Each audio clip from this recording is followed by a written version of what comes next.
you go through all those muscle layers to get to the kidney. And in retrograde, you're going to have to, go through the urethra.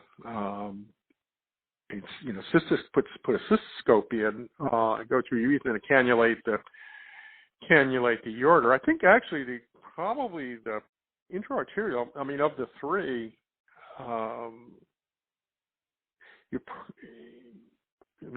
there takes some skills to get, to catheterize the ureter. It's not that difficult, but it does have does take some skill. Get the ureter up there. But with the question really, it's really hard to tell you because each one has its own. Yeah.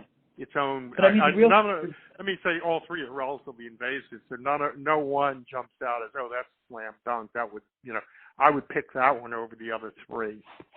Got it. The other two, rather. But if you had, if a patient had, if there were a therapeutic available, a gene therapy that was, potentially single administration or, at least lasting 10 years plus, would any of those sort of make them not want to go through with it because of that invasiveness? If it were to, slow down fibrosis, for example, or something along those lines? I don't think so. I think if you could give them,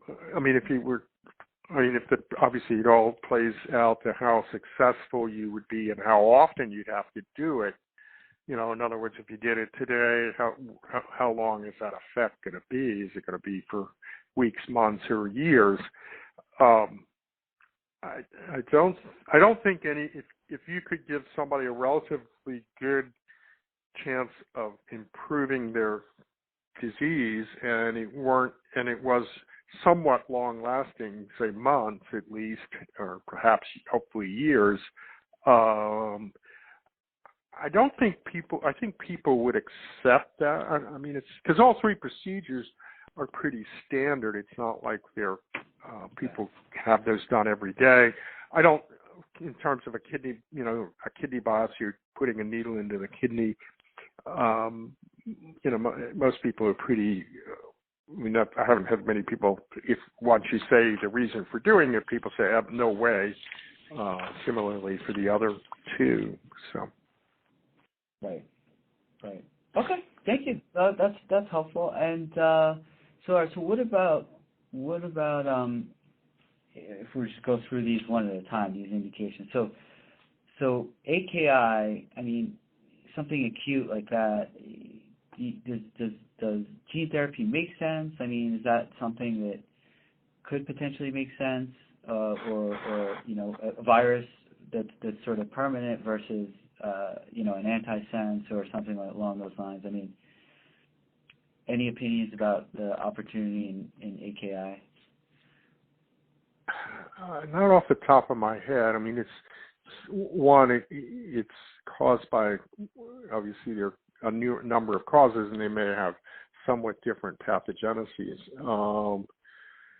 I don't know if it's, you'd be delivering a single, you'd either be knocking out a single gene if you use an oligo missense, or turning off a gene or something, rather turning off a gene. Perhaps you turn on a gene. I'm just not sure there's any one gene affecting any one gene would make that big a difference. At least as I understand AKI. There's a number of genes that turn on that potentially could be, if you turned them off, it could be helpful. The real problem with AKI is you realize the patient has acute kidney injury, but usually you find it out because the damage has been done, or they're fairly far along in their process. So, you may have a way of doing something, but you don't have a way of catching it early enough to affect that. There are some biomarkers people are using that potentially could be helpful. If you took, for example, an AKI, if you know that cardiac surgery in particular